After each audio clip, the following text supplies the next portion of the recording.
Ladies and gentlemen, welcome to my new video. I'm actually doing a new series starting today. It is called Noobs Need to Know, where I'm going to go over a couple basic ideas that I think can help any low elo and just make sure you know these solid fundamental ideas. My name is LowFit. I do educational content. I do guides. I do tip videos. I do opposition reports. I am a noob as well, and I'm a mid, top, and support player. I've peaked at Diamond 4, and I'm just trying to create a community of people trying to help each other and teach each other, and we will get better at League together. I'm going to put a Discord link in the description as well as a Twitter link if you want to get in contact with me and chat directly in live chat. I also stream every night at 6:30 PST. And yeah, let's just jump right into it. So I'm going to go over just one thing that I think is really easy that I see a lot of people not really doing. It is the idea of the dead time you have when you have the wave pushed in under tower. Now, let's just push this wave and we'll go over a couple different things you can be doing when the wave is pushed. First up, let's go over, you can obviously tower dive them and poke them off of the wave. Now this is going to be extremely difficult in the early game when you aren't really that tanky, so this is probably one of the worst things you can be doing at this point. When you have the wave pushed and you don't really need to be around, I want to talk about, first up, the most important thing you should be looking for is helping your jungler with the Scuttle Crab secure.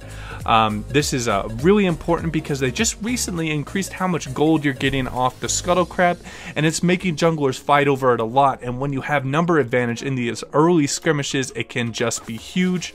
Obviously this really comes down to the 2v2, so if you have the lane pushed in, your enemy laner has to either choose to get the gold and the experience of the lane or coming to help. So pushing the lane in the early levels can really be effective at this point.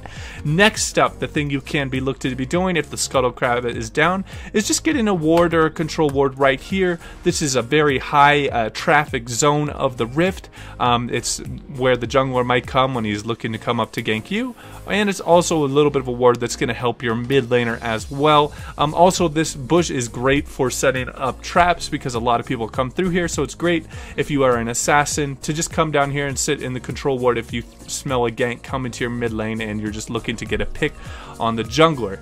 Next up, another thing you can be doing in this dead time is to just get a simple ward right here, kind of just a low risk play.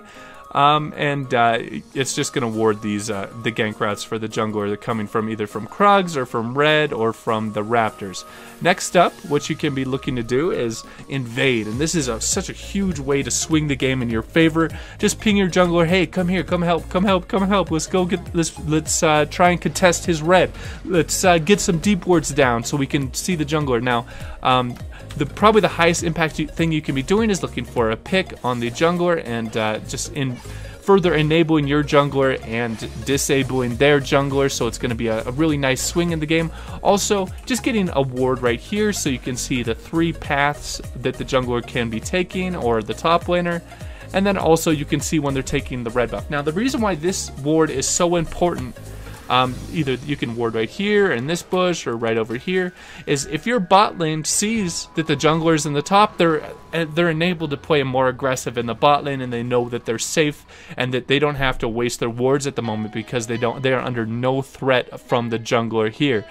These are some really just great ways you can help the team. If you're one of those players that say, hey, I do really well every time, but my team feeds. If you're getting a lot of feeding teams, try and help by warding as much as possible. It is a little bit, you're not going to see like just a huge spike, like a huge difference, but it's kind of just the small intangibles that you can do to really help your team. There's not going to be a big, you place 5 control wards, good job, or like there's not like a big number on the scoreboard that everyone's going to see besides your vision ward. They're going to be like, oh my god, this guy's carrying so hard.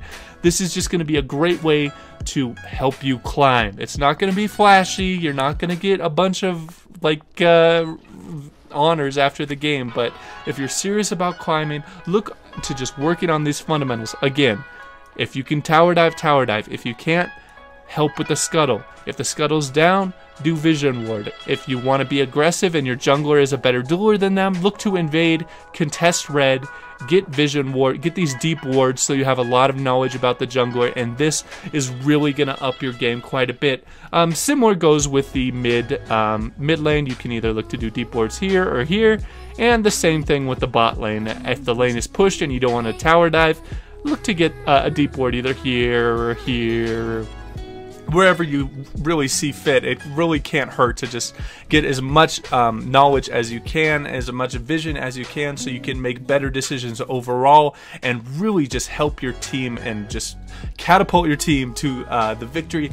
If you guys have any feedback or critique or have any ideas for the new series, please let me know in the comments down below. I'm open to all that kind of stuff. Also, if you want any OPGG reviews, I do those live on my streams every night, or if you just want a written one, comment on any of my videos with just your summoner name, and I will write up. I usually write 10 to 15 tips, so it's going to be a little bit of a page of writing, as well as I would really appreciate it if you guys would support the channel, do a like and subscribe. I am so close to 1,000 subscribers. It's been crazy.